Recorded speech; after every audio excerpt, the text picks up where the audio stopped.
The massive space station orbited Nexus Prime like a metal moon. Inside its gleaming halls, representatives from 47 different alien species gathered for what would become the most important meeting in galactic history. None of them knew it yet. Ambassador Lisa Carter walked through the curved corridors, her heels clicking against the polished floor. She had been Earth's voice in the Galactic Federation for 12 years now. In all that time, she had never felt as worried as she did today. Behind her walked Defense Minister Jake Morrison. The older man had scars on his face from his days as a Marine, back when humans still fought wars on their home planet. His uniform was simple and clean, nothing like the fancy robes and armor worn by the other species. "They're not going to listen," Jake said quietly as they approached the main chamber. "You know that, right?" Lisa nodded but kept walking. "We have to try. If we don't warn them now, what happens next will be on all of us." The chamber doors opened with a soft hiss. Inside, the room was enormous. Seats were arranged in circles, each designed for different alien body types. Some delegates floated in tanks of gas, others hung from the ceiling. A few sat on what looked like beds of crystal. At the center of it all was the speaking platform. Lisa had stood there many times before, usually to discuss trade agreements or colony borders. Today was different. Queen Zektar dominated the section reserved for the Karathi Empire. She was 8 feet tall, with a body like a giant insect. Her forearms moved constantly, and her compound eyes reflected the chamber's lights like tiny mirrors. When she spoke, her voice sounded like breaking glass. "The little human wants to speak," she clicked to her neighbors. How amusing. The Vorthan Collective's representative was a living crystal formation that pulsed with inner light. It communicated through color changes and had been one of Earth's few allies in past votes. Today, even it seemed distant. The Nephilim delegate floated in his gas-filled sphere, tentacles writhing against the transparent walls. His species lived in the atmospheres of gas-giant planets and rarely involved themselves in solid world politics, but they controlled important shipping routes. Lisa stepped onto the platform. The chamber's translation system hummed to life, ready to convert her words into the dozens of languages needed. "Fellow representatives," she began, her voice carrying clearly through the vast space. "We are here to discuss the Karathi Empire's recent actions in the Outer Rim territories." A wave of clicking and buzzing filled the chamber. Many delegates were already bored. The Karathi had been expanding for months now. It was hardly news. "In the past year," Lisa continued, "the Karathi Empire has invaded 17 star systems. They have enslaved the populations of 6 worlds. They have completely destroyed 3 civilizations that refused to surrender." Queen Zektar rose from her seat. "The strong take from the weak. This is the natural order. Why do the humans concern themselves with matters that do not involve them?" Jake Morrison stepped forward. Lisa had asked him to stay quiet, but she could see the anger building in his eyes. As a young soldier, he had fought in the last war on Earth. He had seen what happened when good people did nothing while evil spread. "Because we've seen this before," Jake said simply. "On our world, we had a saying, 'Evil wins when good people do nothing.'"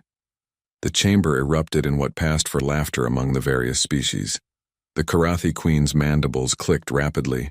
The crystal beings pulsed with colors that the translation system identified as amusement. Even the gas dwellers seemed to find humor in the humans' words. "The hairless apes think they understand warfare," Queen Zektar said. "Your species barely learned to leave your mudball. You have been in space for less than 200 of your years. We have been conquering worlds since before your son was born." "That's exactly the point," Lisa said, raising her voice to be heard over the noise. "We are young. We are new to this galaxy. But we are not new to war." The laughter died down slightly. Lisa continued. "Before we reached the stars, humans fought wars that consumed entire continents. We built weapons that could destroy our whole planet. We learned what happens when aggression goes unchecked. We learned what it costs when peaceful people wait too long to act." The Vorthan Collective's crystal formation shifted to a dull red color. The translation system marked this as concern, but also skepticism. "You humans always speak of your violent past," came the crystalline voice. Yet you present yourselves as peaceful. Which is true? Jake Morrison answered before Lisa could stop him. Both. We choose to be peaceful now because we know what war really costs. But choosing peace and being unable to fight are two very different things. The Queen laughed again, a sound like breaking glass. The humans threaten us? With what? Your tiny fleet? Your weak colonies? You have perhaps 100 warships in all of space. The Karathi Empire commands 10,000. This is not a threat, Lisa said firmly. This is a warning. We are asking the Council to act. Send peacekeeping forces to the Outer Rim. Stop the Karathi expansion before it goes too far. Before it becomes something that cannot be stopped with words. And if we refuse? Asked the Nephilim delegate, his tentacles pressing against his sphere. Lisa looked around the chamber. She had hoped it would not come to this. Earth's government had given her clear instructions. Try diplomacy first. Try everything else first. Then you will force us to act, she said quietly. And when that happens, this galaxy will learn why. Humans are the only species in known space that evolved from hunters. The chamber fell silent for a moment. Then the laughter started again, louder this time. Hunters? Queen Zektar clicked. You hunt small animals with primitive tools. We hunt civilizations with star fleets. Jake Morrison's scarred face showed no expression as he spoke. Ma'am, with respect, you don't hunt civilizations. You attack them with overwhelming force and accept their surrender. That's not hunting, that's just bullying. And what would humans do differently? The Queen asked mockingly. We would win, Jake said simply. The formal vote was called 30 minutes later. The motion was simple. Authorize Galactic Federation forces to intervene in the Karathi expansion and protect threatened civilizations. The result was 43 votes against, 4 votes in favor. Only Earth, the Vorthan Collective, and 2 minor species supported intervention. Lisa Carter stood at the platform one final time. The chamber was already emptying. Most delegates had lost interest once the vote was finished. They had trade routes to discuss and colony disputes to settle. The fate of distant worlds was someone else's problem. Before this session ends, Lisa said, her voice carrying clearly through the chamber, I want to make one thing absolutely clear. Earth formally requests that this council act to stop Karathi aggression. We are asking you, as fellow civilized species, to prevent what is coming. We have voted, Queen Zektar said dismissively. The matter is settled. No, Lisa replied. The matter is just beginning. History will record that we tried to do this peacefully. We came to you first. We asked for help. We begged you to act before violence became necessary. She paused, looking around the chamber at the alien faces. Some showed amusement. Others showed boredom. None showed understanding. When the time comes, she continued, when this galaxy burns because you refused to stop a fire while it was small, remember this moment. Remember that we warned you. Remember that we tried to solve this with words first. Jake Morrison stepped beside her. Remember that we asked nicely. And most importantly, Lisa finished, her voice dropping to almost a whisper, remember our exact words to you today. Don't make us angry. The human delegation walked out of the chamber in silence. Behind them, the representatives of 43 species returned to their normal business, already forgetting the humans' warning. They would remember it later. They would remember it when it was far too late. 6 months had passed since the Galactic Council ignored Earth's warning. In that time, the Karathi Empire had grown bolder and more vicious. 17 more star systems had fallen under their control. Entire species had been wiped out or enslaved. The HFY, human research vessel New Horizon, drifted silently through space near the edge of known territory. Captain Susan Hayes stood on the bridge, reading the latest reports from Earth Command. Each report was worse than the last. Captain, said Chief Engineer Pete Williams from his station, we're getting some strange signals from the Rillan system. Sounds like distress calls. Pete was a big man with gentle eyes who usually made jokes to keep the crew's spirits up. Today he wasn't joking. He had met Rillan traders before.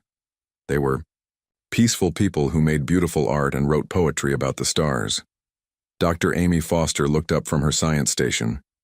She had studied alien cultures for 15 years and spoke 12 different languages.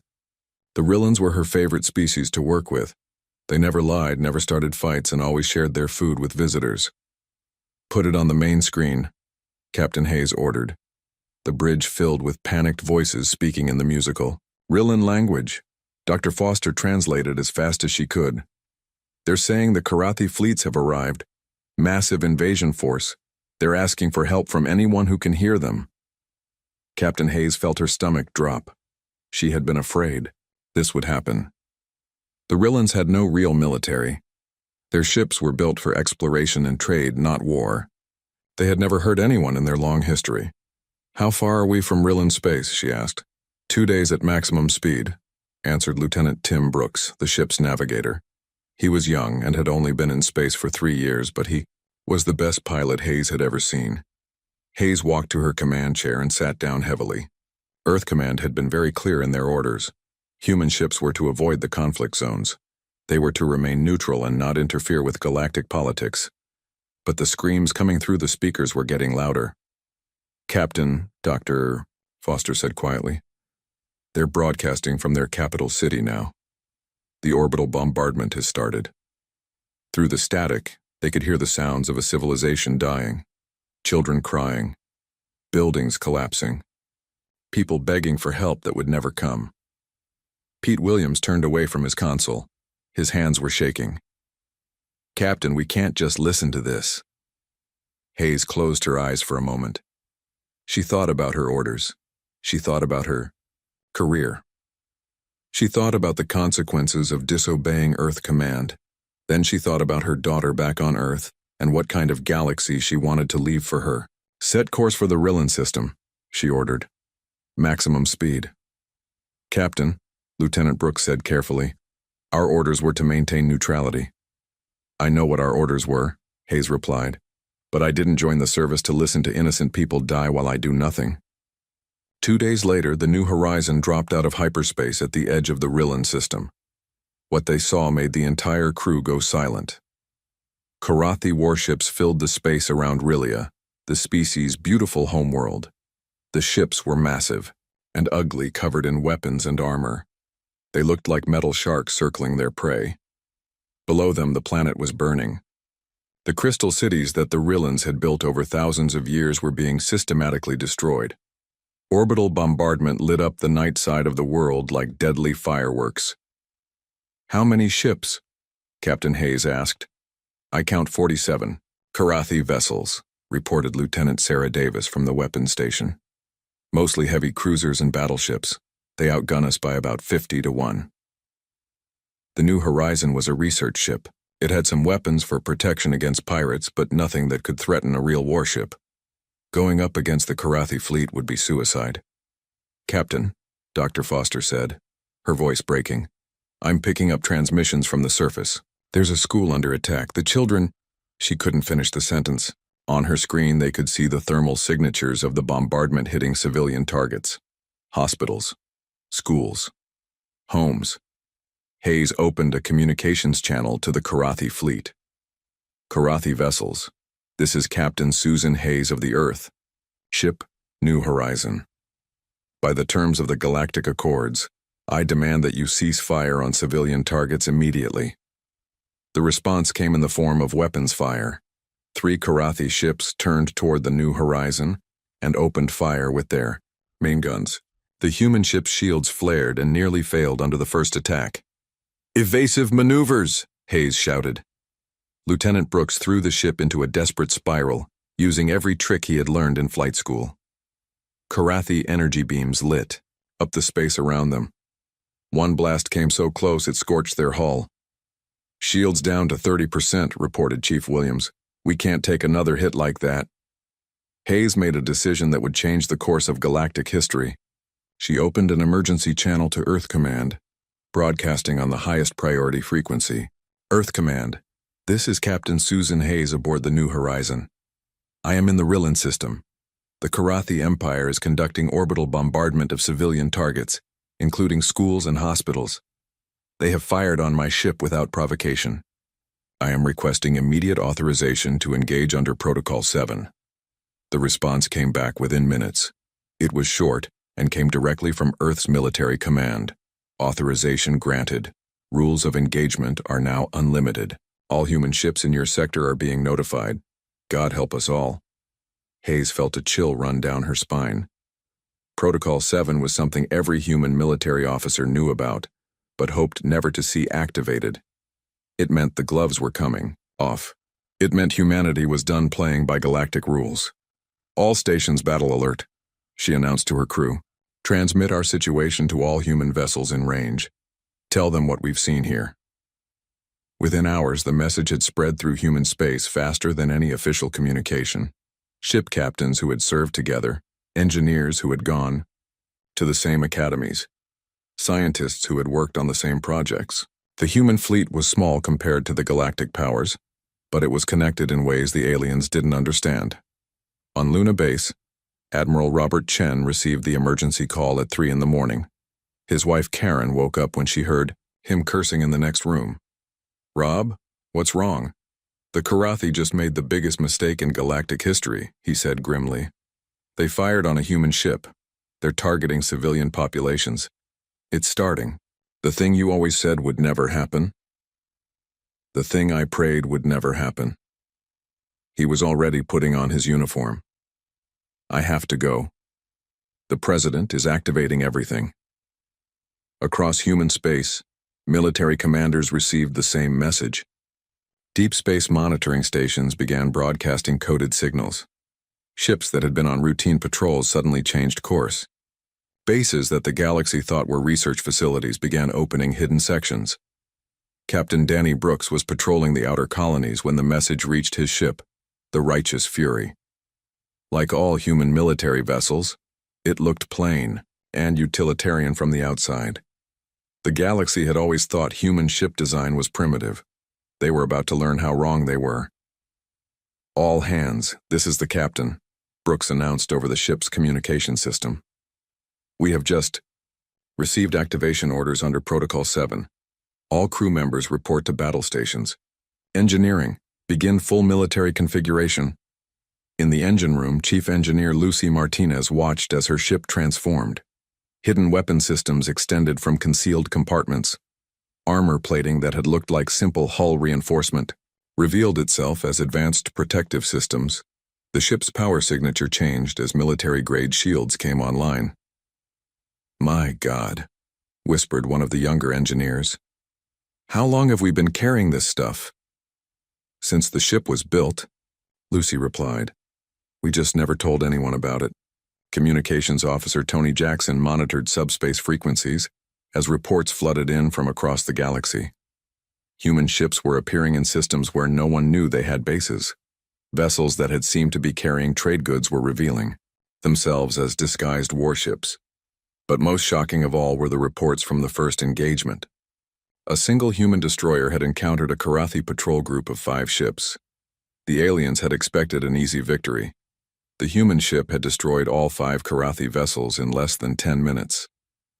The message that went out across subspace was simple and terrifying. The humans are not what they seem to be. Back in the Rillan system, Captain Hayes watched as 3 more human ships dropped out of hyperspace.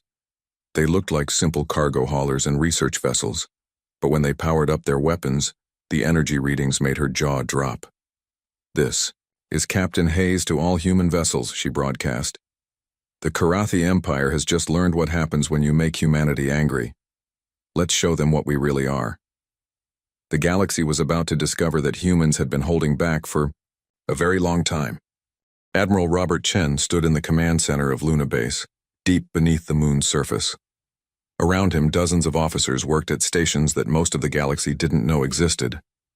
For 50 years, humanity had been preparing for this moment while hoping it would never come. "Sir, all deep space assets are reporting ready," said Commander Helen Park. She had been his aide for 10 years and had never seen the Admiral look this grim. "What's our total fleet strength?" Chen asked. 843 combat vessels now fully operational, sir. Another 200 coming online within the next 6 hours. Chen nodded slowly. The galaxy thought humanity had maybe 100 warships total. They were about to learn that humans were very good at hiding things. On Earth, President Elizabeth Warren sat in the Situation Room with her military advisors. The weight of what they were about to unleash pressed down on everyone, in the room like a heavy blanket. "Madam President," said General Kevin Lewis, "once we do this, there's no going back. The galaxy will never see us the same way again. Kevin, they fired on our people. They're committing genocide while we watch. We tried to warn them." The president's voice was steady, but her hands shook slightly as she signed the authorization papers. Activate Protocol 7, full authorization. No rules of engagement. Across human space, the message went out on channels that had been silent for decades. In asteroid mining stations, workers put down their tools and revealed hidden weapons. On colony worlds, farmers uncovered buried supply depots. Merchant ships activated concealed military systems. The galaxy was about to meet the real human military. Captain Danny Brooks felt his ship change around him as the righteous fury transformed from a simple patrol vessel into something else entirely.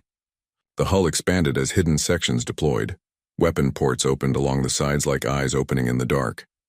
"Captain," said Engineer Lucy Martinez over the comm, "all systems are green. We're ready for combat operations." "How long since we've run a full combat configuration?" Brooks asked. "Never, sir. This is the first time since the ship was built." Brooks smiled grimly. Every human military officer had trained for this day, but none of them had ever seen their ships at full combat readiness. They were about to find out what their engineers had really built. In the Rillan system, Captain Susan Hayes watched in amazement as the 3 human ships that had arrived began their own transformations. What had looked like a simple cargo hauler now bristled with weapon systems. A research vessel revealed missile launchers hidden behind fake sensor arrays. "Captain Hayes," came a voice over the communications system.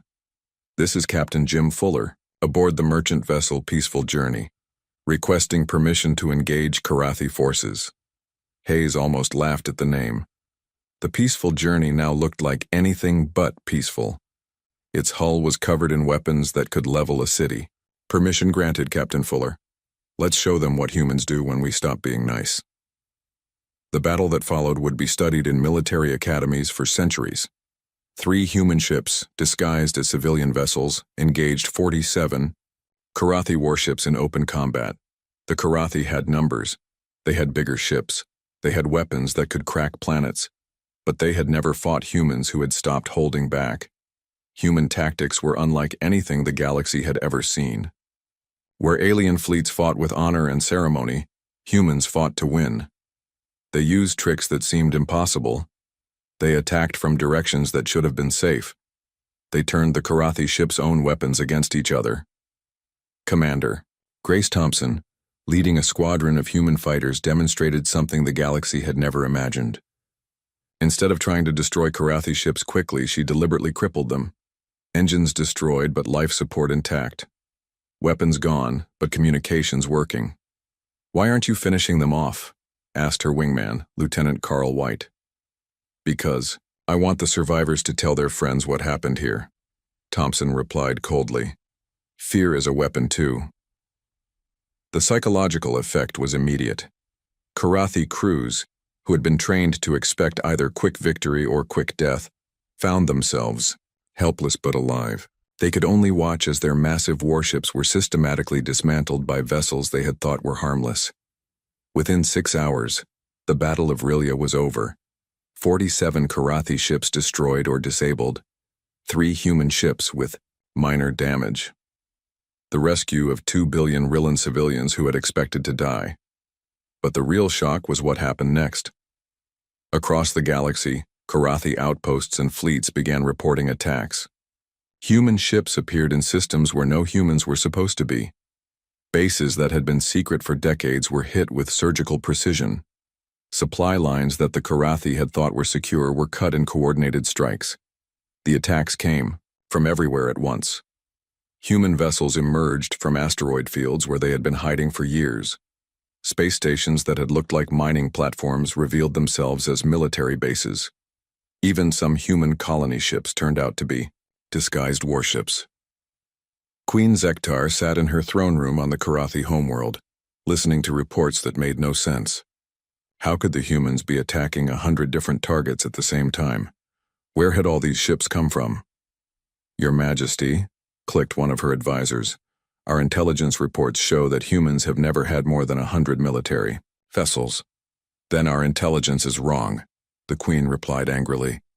Get me a direct count of human ships currently in combat. The answer came back an hour later. Over 600 human warships were actively engaged in combat operations across Karathi space. Ships that had never appeared on any intelligence report. Vessels with capabilities that seemed impossible.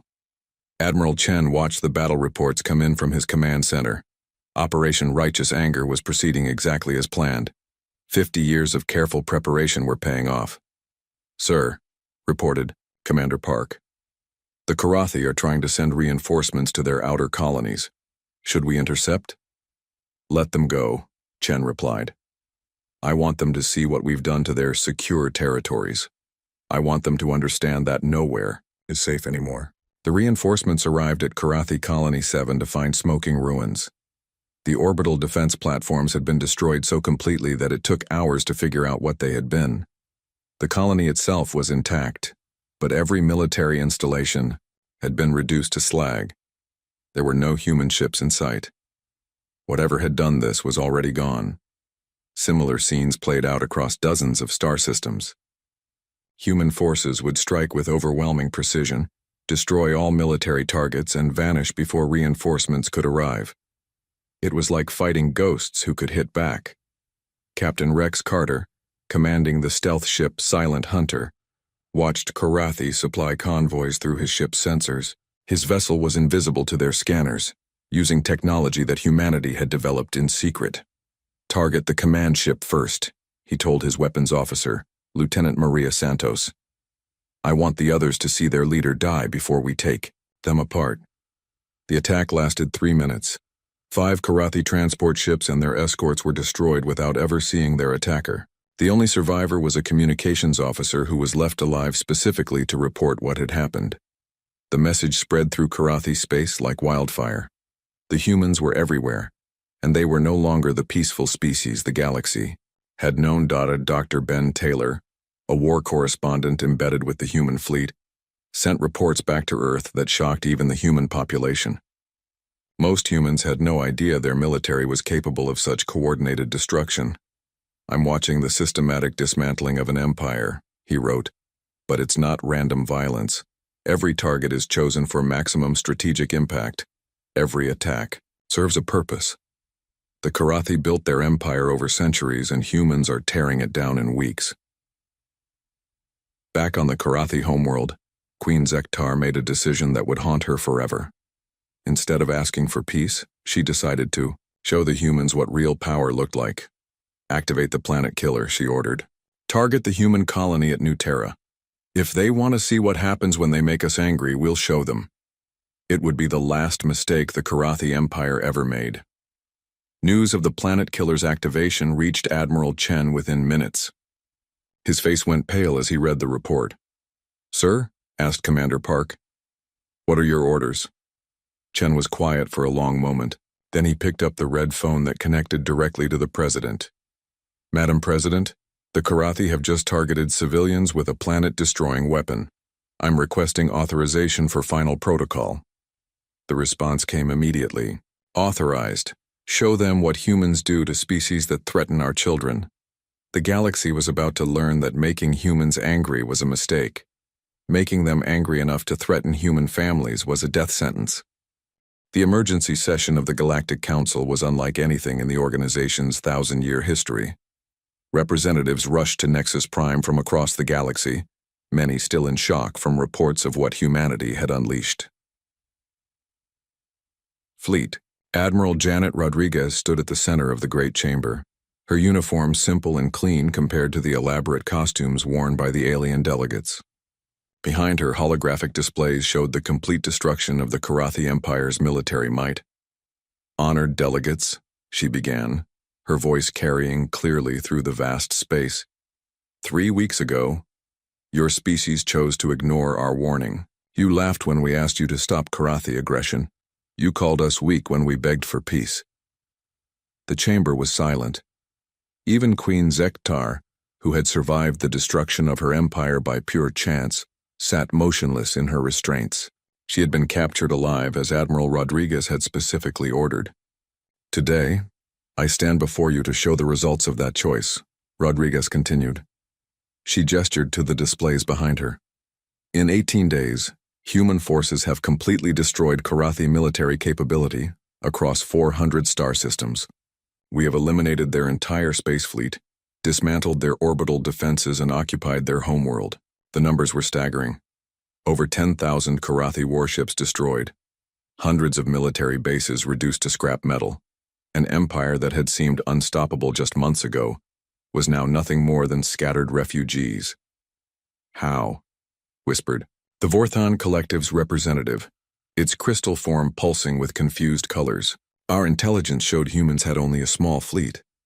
Rodriguez smiled coldly. Your intelligence was correct about what we let you see. For 50 years, we've been building a real military while showing you only what we wanted you to see. Every merchant ship that visited your worlds was gathering information. Every trade agreement gave us access to your technology. Every cultural exchange taught us your weaknesses. She activated another display. This one showed the true size of humanity's military. The numbers made several delegates gasp in their various ways. 1,200 warships, fully operational, 500 deep space bases hidden in asteroid fields and dead systems, 200,000 trained soldiers ready for ground operations, and weapons technology that we developed by studying every conflict this galaxy has seen for the past century. Captain Rex Carter, standing near the back of the chamber, remembered his mother's words from months before. Lisa Carter had tried to warn them. She had begged them to act before humanity was forced to show its true nature. The planet killer weapon, Rodriguez continued, was the final mistake your Karathi allies made. When they aimed a planet-destroying weapon at New Terra, a world with 6 million human civilians, including children, they crossed a line that we had drawn in blood. The destruction of the planet killer had been swift and total. Human forces had surrounded the massive weapon before it could fire, but instead of simply destroying it, they had done something that shocked the galaxy. They had captured it intact and used it on the Karathi homeworld's military installations. We took their weapon and turned it against them, Rodriguez explained. But we didn't target civilians. We used surgical strikes to eliminate only military targets. Even in our anger, we showed more mercy than they would have shown us. Dr. Ben Taylor, still embedded with the human fleet, had recorded the final assault on the Karathi capital. The footage was being broadcast across the galaxy now, and it was unlike anything in recorded history. Human ships had moved with perfect coordination, like parts of a single organism. They had dismantled planetary defenses that had taken centuries to build. Weapons that could level cities had been used with surgical precision to eliminate military targets while leaving civilians unharmed. 6 hours, Rodriguez said quietly. It took 6 hours to defeat defenses that were considered impregnable.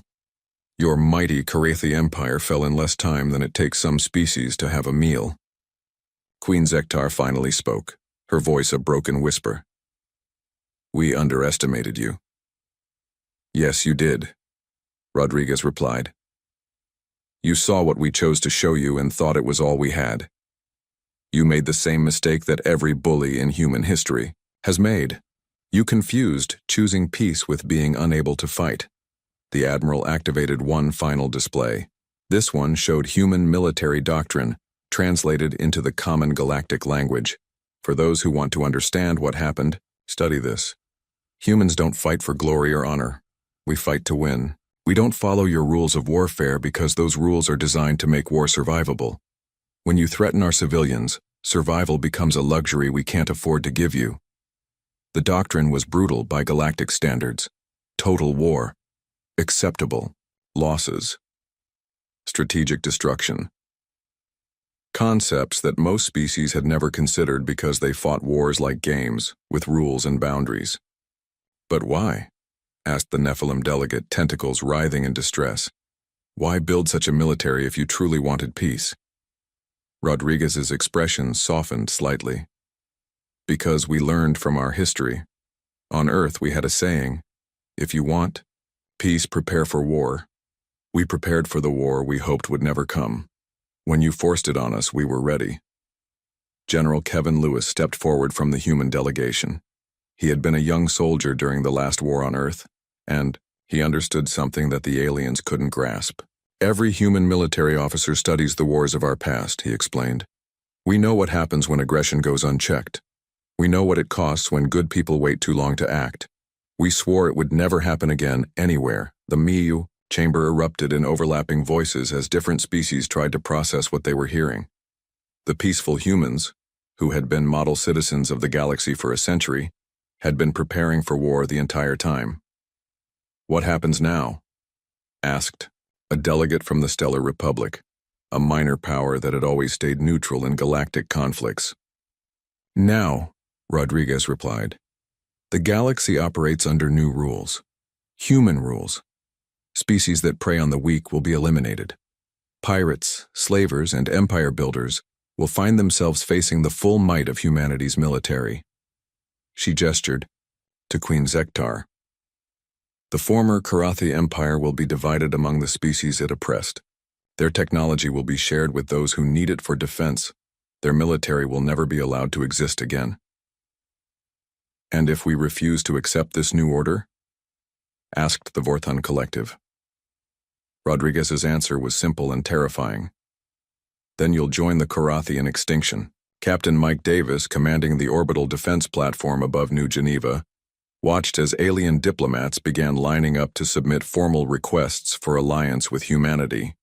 The same species that had laughed at human warnings were now desperate to avoid human anger.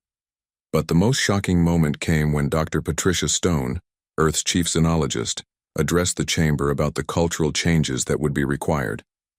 We're not asking you to become like us, she explained. We're asking you to understand what we are. Humans are pack hunters who became civilized, not prey animals who became brave. When you threaten our pack, you activate instincts that go back millions of years. The lesson was sinking in across the galaxy. News reports showed human military exercises that demonstrated capabilities no one had imagined. Ships that could cloak themselves completely, weapons that could destroy planets or remove a single building without touching anything nearby. Soldiers who fought with tactics that seemed to come from nightmares. But perhaps the most frightening thing was the discipline. Human forces had destroyed an empire while following strict rules about civilian casualties. Even in total war, they had maintained moral boundaries that their enemies had abandoned. The galaxy was learning that humans were not just dangerous when angry, they were precise, methodical, and utterly relentless in pursuit of their goals. The session ended. Admiral Rodriguez made one final statement that would echo through galactic history. We gave you a choice. We asked you to choose peace over power, protection over profit. You chose to make us your enemy instead of your ally. The Karathi Empire learned what that choice costs. We hope the rest of you are smarter than they were. The other age of human galactic dominance had begun, not through conquest but through the complete failure of every other species to understand what they were dealing with. The galaxy had awakened a sleeping giant, and now they had to live with the consequences. 1 year had passed since the Karathi Empire fell. The galaxy had changed in ways that no one could have imagined. What had once been a loose collection of competing powers was now something entirely different. Ambassador Lisa Carter stood before the reformed Galactic Council in the same chamber where she had once begged for peace. The seats were arranged differently now. Several species that had supported Karathi expansion were no longer permitted to attend. Their former territories had been given to the civilizations they had oppressed. Honored delegates, she began, her voice carrying the weight of recent history. 1 year ago, I stood in this chamber and warned you about the consequences of inaction. I begged you to stop aggression before it forced us to act. The chamber was quieter than it had ever been.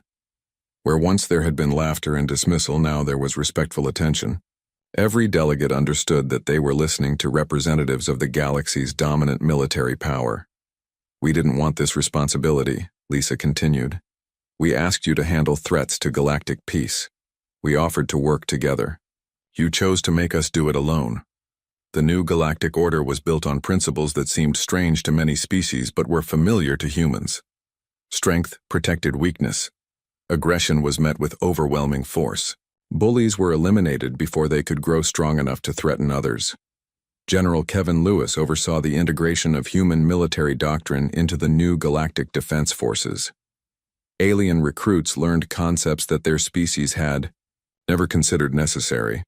War is not a game, he explained to a class of mixed alien officers. It's not about honor or glory. It's about protecting people who can't protect themselves. When you put on this uniform, you're promising to do whatever it takes to keep innocent beings safe.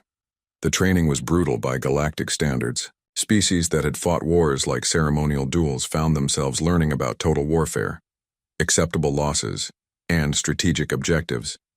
Many couldn't handle it and dropped out. But those who stayed learned to think like humans. They learned that sometimes the only way to preserve peace was to be so good at war that no one dared to start one. Dr. Patricia Stone led the cultural adjustment programs that helped alien societies understand their new reality. Her offices on a dozen different worlds were always full of confused diplomats and frightened leaders. The humans have a saying, she explained to a group of Vorten crystals who were still trying to understand what had happened. Those who do not learn from history are doomed to repeat it. Your species chose not to learn from the examples we gave you, so now we're teaching the lesson ourselves. The lesson was a harsh one. Across the galaxy, species that had once bullied their neighbors found themselves facing human peacekeeping forces. Pirates who had operated with impunity discovered that human patrol ships didn't take prisoners. Slavers learned that humans considered slavery a crime worthy of immediate execution. Captain Mike Davis commanded the orbital defense platform above New Geneva, one of dozens of similar installations that now protected key systems throughout the galaxy. Below him, representatives from 40 different species came to study human military theory and history. They were learning about concepts that their civilizations had never developed. Total war, mutually assured destruction, the idea that sometimes you had to be willing to destroy everything in order to save anything. The humans are terrifying, one alien student wrote in his report back to his homeworld, not because they're cruel, but because they're so good at violence while remaining moral. They can destroy a planet but choose to remove only military targets. They can commit genocide but choose to show mercy. The restraint is more frightening than the power. Commander Grace Thompson, now leading the elite human rapid response force, demonstrated this principle regularly.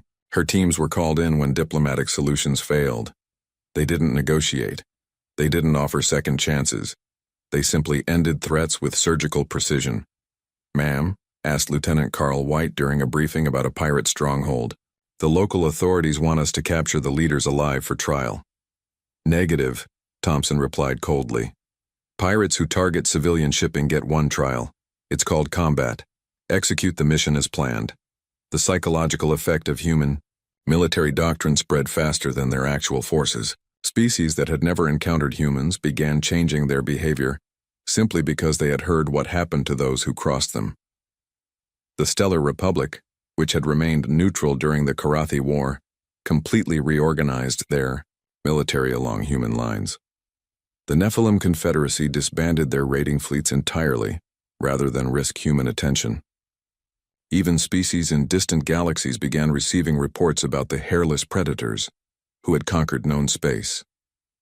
Admiral Robert Chen, now Supreme Commander of Galactic Defense Forces, oversaw the expansion of human influence through methods that would have seemed impossible just years before. They didn't conquer territory. They didn't demand tribute. They simply eliminated threats and left the survivors to govern themselves. "Sir," reported Commander Helen Park, "we're receiving requests for protection from 17 more systems this week. They're offering to pay for human defense forces." "Denied," Chen replied. "We don't charge for protection. We charge for reconstruction. After we have to protect people from threats we warned them about." The distinction was important. Humans didn't act like galactic conquerors because they weren't conquerors. They were exterminators. They removed threats to peace and then went home. This approach created something the galaxy had never seen before: voluntary submission to a superior power. Species lined up to join the human sphere of influence not because they were forced to, but because they were safer there. Captain Rex Carter, now commanding the exploration vessel New Dawn, encountered this phenomenon regularly as he surveyed former Karathi territories.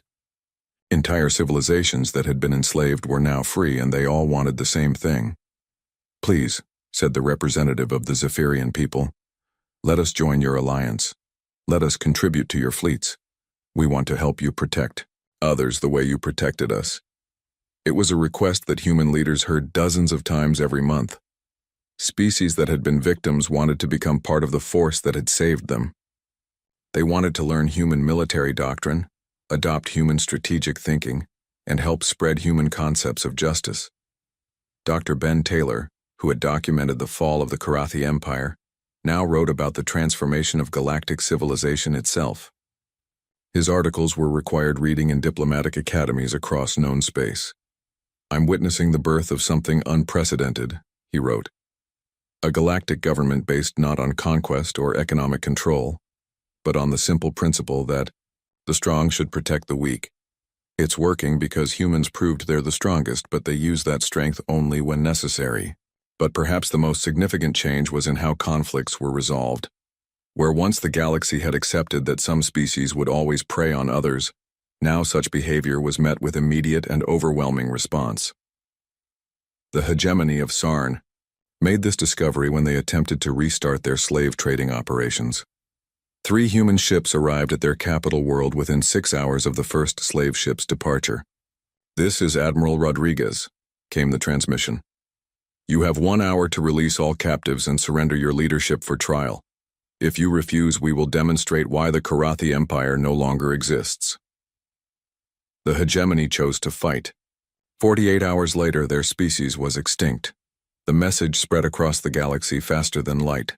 Threatening the innocent meant facing extinction. There were no warnings. There were no second chances. There was only swift, total justice. The second anniversary of the Karathi War approached. Ambassador Lisa Carter prepared for what would be her final address to the Galactic Council. Humanity had achieved what it set out to do. Peace through superior firepower had become peace through fear of superior firepower. "We tried to warn you," she would tell the assembled delegates. "We begged you to choose cooperation over conflict. You forced us to choose for you." She looked out at the faces of beings from dozens of worlds, all of them now living under the protection of human military might. "Regret is a luxury for those who still have choices. You made yours when you ignored our warning. The galaxy is safer now, but the cost was higher than it needed to be." The age of human dominance hadn't come through conquest. It had come through the complete failure of every other species to understand what they were dealing with until it was too late. The galaxy had regretted its choice, but regret couldn't change the past. It could only shape the future under humanity's watchful eye.